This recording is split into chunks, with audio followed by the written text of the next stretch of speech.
CM Kumaraswamy ಪುತ್ರ ನಿಖಿಲ್ ಕುಮಾರಸ್ವಾಮಿ ವಿರುದ್ಧ social ಮೀಡಿಯಾದಲ್ಲಿ ಸಾಕಷ್ಟು ಟೀಕೆಗಳು ವ್ಯಕ್ತವಾಗ್ತಾ ಇರೋ ಬೆನ್ನಲ್ಲೇ ಸೋಷಿಯಲ್ ಮೀಡಿಯಾ ಮೇಲೆ ಕಣ್ಣಿಟ್ಟಿದ್ದಾರೆ ಪೊಲೀಸರು.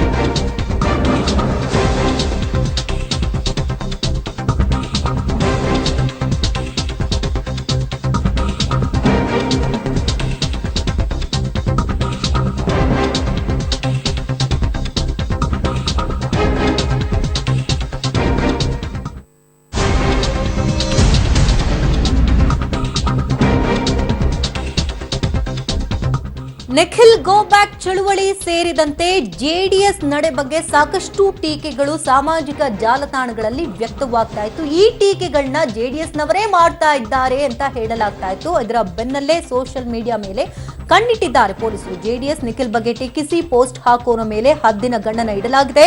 ಫೇಸ್ಬುಕ್ ವಾಟ್ಸ್ಆಪ್ನಲ್ಲಿ ಪೋಸ್ಟ್ ಮಾಡ್ತಿರೋದಾದ್ರೂ ಯಾರು ಎಲ್ಲಿಂದ ಅನ್ನೋದ್ರ ಬಗ್ಗೆ ಸಂಪೂರ್ಣ ಮಾಹಿತಿಯನ್ನ ಸಂಗ್ರಹ ಮಾಡಲಾಗ್ತದೆ. ಸಿಎಂ ಕುಮಾರಸ್ವಾಮಿ ಈ ಸೂಚನೆ ಮೇರೆಗೆ ಪೊಲೀಸರಿಂದ ಮಾಹಿತಿ ಸಂಗ್ರಹ ಈಗಾಗಲೇ ಶುರುವಾಗಿದೆ. ನಿಖಿಲ್ ಗೋ ಬ್ಯಾಕ್ ಚಳುವಳಿ ಸಾಕಷ್ಟು ಒಂದು 2-3 ದಿನಗಳಿಂದ ಜಾಸ್ತಿ ಆಗ್ತಾ ಇತ್ತು. ಸೋಷಿಯಲ್ ಮೀಡಿಯಾದಲ್ಲಿ ಸಾಕಷ್ಟು ಟೀಕೆಗಳು ಕೂಡ ಮಾಡಲಾಗ್ತಾ ಇತ್ತು. ಜೆಡಿಎಸ್ ಬಗೆಗೆ ಒಂದಷ್ಟು ಜನ ಆಕ್ಷೇಪವನ್ನು ವ್ಯಕ್ತಪಡಿಸ್ತಾ ಇದ್ರು, ಆಕ್ರೋಶವನ್ನು ಹೊರಹಾಕ್ತಾ ಇದ್ರು. ನಿಜವಾಗ್ಲೂ ಇವರು ಜೆಡಿಎಸ್ ಕಾರ್ಯಕರ್ತರೇನಾ ಅನ್ನೋದನ್ನ ಪತ್ತೆ ಹಚ್ಚೋದಕ್ಕಾಗಿ ಪೊಲೀಸರು ಮುಂದಾಗಿರುವಂತದ್ದು. ಈ ರೀತಿ ಮಾಹಿತಿಯನ್ನು ಕಲೆ ಹಾಕಲು ಸಿಎಂ ಕುಮಾರಸ್ವಾಮಿ ಅವರಿಗೆ ಪೊಲೀಸರಿಗೆ ಸೂಚನೆಯನ್ನ ಕೊಟ್ಟಿದ್ದಾರೆ ಅಂತ ಕೂಡ ಹೇಳಲಾಗ್ತಾ ಇದೆ. ಅಂದ್ರೆ ಪಕ್ಷದ ಬಗ್ಗೆ ಯಾರ್ಯಾರು ಮಾತನಾಡ್ತಾ ಇದ್ದಾರೋ ಅವರ ಮಾಹಿತಿಯನ್ನ ಕಲೆ ಹಾಕಿ ಪಕ್ಷಕ್ಕೆ ಮುಜುಗರ ಉಂಟು ಮಾಡುವವರ ಮೂಲವನ್ನು ಹುಡುಕಲು ಈಗ ಸಜ್ಜಾಗಿರುವಂತದ್ದು. ಈ ಬಗೆಗೆ ಈಗಾಗಲೇ ಕಾರ್ಯಪ್ರವೃತ್ತರಾಗಿದ್ದಾರೆ ಪೊಲೀಸರು. ಸಾಕಷ್ಟು ಮಾಹಿತಿಯನ್ನ ಕಲೆ ಹಾಕೋಕೆ ಆರಂಭಿಸಿದ್ದಾರೆ. ಇದಕ್ಕಾಗಿ ರಾಜ್ಯದ ಇಂಟೆಲಿಜೆನ್ಸ್ ಪೊಲೀಸರನ್ನ ಮಾಹಿತಿಯನ್ನು ಕಲೆ ಹಾಕೋಕ್ಕಾಗಿ ಬಿಡಲಾಗಿದೆ ಅಂತ ಕೂಡ ಹೇಳಲಾಗ್ತಾ ಇದೆ. ಸಿಎಂ ಸೂಚನೆ ಮೇರೆಗೆ ಪೊಲೀಸರಿಂದ ಮಾಹಿತಿ ಸಂಗ್ರಹ ಶುರುವಾಗಿದೆ. ಯಾರೆಲ್ಲ ಫೇಸ್ಬುಕ್ ನಲ್ಲಿ ಸ್ಟೇಟಸ್ಗಳನ್ನ ಹಾಕ್ತಾ ಇದ್ರು ಅವರೆಲ್ಲ ಸ್ವಲ್ಪ ಹುಷಾರಾಗಿರ್ಬೇಕು. ಯಾಕಂದ್ರೆ ಜೆಡಿಎಸ್ ಕಾರ್ಯಕರ್ತರೇ ಈ ರೀತಿ ತಿರುಗಿ ಬಿದ್ದಿದ್ದಾರೆ ಅನ್ನೋದು ನಿಜವಾದ ಯಾವ ರೀತಿ ಕ್ರಮಗಳನ್ನ ತೆಗೆದುಕೊಳ್ತಾರೋ ಗೊತ್ತಿಲ್ಲ. ಅಕ್ಸೆಪ್ಟ್ ಮಾಡ್ಕೊಳಕ್ ಆಗ್ತಾ ಇಲ್ಲ ಅನ್ಸುತ್ತೆ. ಸೊ ಹಾಗಾಗಿ ಈ ನಿರ್ಧಾರಗಳನ್ನ ಕೈಗೊಳ್ಳಲಾಗಿದೆ.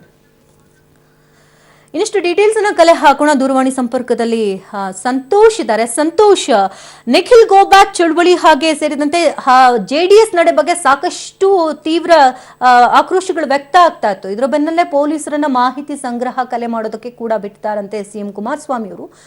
ಇದಕ್ಕೆ ಸಂಬಂಧಪಟ್ಟಂತ ಮಾಹಿತಿಗಳಿಗೇನಿದೆ? ಶಕುಂತಲಾ, ಸೋಷಿಯಲ್ ಮೀಡಿಯಾದಲ್ಲಿ ನಾವು ಕೂಡ ಜೆಡಿಎಸ್ ಕಾರ್ಯಕರ್ತರು ಅಂತ ಹೇಳಿ ಜೆಡಿಎಸ್ ಪಕ್ಷದ ವಿರುದ್ಧವೇ ಅಸಮಾಧಾನವನ್ನ ಹಲವರು ಹೊರ ಹಾಕ್ತಾ ಇದ್ರು. ಇದನ್ನ ಗಮನಿಸಿ ಈಗ ಇಂಟೆಲಿಜೆನ್ಸಿ ಮಾಹಿತಿಯನ್ನ ಕುಮಾರಸ್ವಾಮಿ ಪಡಿತಾ ಇದ್ದಾರೆ ಅಂತಕ್ಕಂತಹ ಒಂದು ಅಂಶ ತಿಳಿದು ಬರ್ತಾ ಇದೆ. ಹೀಗೆ ಸಾಮಾಜಿಕ ಜಾಲತಾಣದಲ್ಲಿ ಜೆಡಿಎಸ್ ಕಾರ್ಯಕರ್ತರು ಅಂತ ಹೇಳಿಕೊಂಡು ನಮ್ಮ ವಿರುದ್ಧ ಆಕ್ರೋಶ ಹೊರ ಹಾಕ್ತಾ ಇರೋರು ನಿಜವಾಗಿಯೂ ಜೆಡಿಎಸ್ ಕಾರ್ಯಕರ್ತರ, ಇವರು ಈ ಹಿಂದೆ ಪಕ್ಷಕ್ಕೋಸ್ಕರ ಕೆಲಸ ಮಾಡಿದ್ರ ಅಥವಾ ಸುಳ್ಳು ಜೆಡಿಎಸ್ ಪಕ್ಷದ ಹೆಸರನ್ನ ಹೇಳಿಸ್ಕೊಂಡು ನಮ್ಮ ವಿರುದ್ಧ ಹೀಗೆ ಹರಿಹಾಯ್ತಾ ಇದ್ದಾರ? ಎಲ್ಲಾ ಮಾಹಿತಿಯನ್ನು ಕಲೆ ಹಾಕೋದಿಕ್ಕೆ ಮುಖ್ಯಮಂತ್ರಿಗಳು ಹೇಳಿದ್ದಾರೆ ಅಂತಕ್ಕಂಥ ಮಾಹಿತಿ ಬರ್ತಾ ಇದೆ.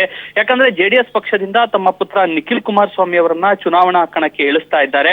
ಒಂದ್ ವೇಳೆ ಜೆಡಿಎಸ್ ಕಾರ್ಯಕರ್ತರೇ ತಿರುಗಿ ಬಿದ್ರೆ ಇಲ್ಲಿ ನಿಖಿಲ್ ಗೆಲ್ಲೋದು ಕಷ್ಟ ಆಗಬಹುದು. ಹೀಗಾಗಿ ಈ ರೀತಿ ಒಂದು ಸಾಮಾಜಿಕ ಜಾಲತಾಣದಲ್ಲಿ ಆಕ್ರೋಶ ಹೊರ ಹಾಕ್ತಾ ಇರ್ತಕ್ಕಂಥವ್ರು ಪಕ್ಷದ ಕಾರ್ಯಕರ್ತರ ಅಲ್ವಾ ಅನ್ನೋ ಅಂಶವನ್ನ ತಿಳ್ಕೊಳ್ಳೋದಿಕ್ಕೆ ಪೊಲೀಸ್ ಇಲಾಖೆಗೆ ಸೂಚಿಸಿದ್ದಾರೆ ಅಂತ ಹೇಳಿ ತಿಳಿದು ಬರ್ತಾ ಇದೆ. ಶಕುಂತಲಾ, ಏನ್ ಕ್ರಮಗಳನ್ನ ತೆಗೆದುಕೊಳ್ತಾರಂತ. ಥ್ಯಾಂಕ್ ಯು ಸಂತೋಷ್ ತಮ್ಮ ಡೀಟೇಲ್ಸ್ಗಾಗಿ.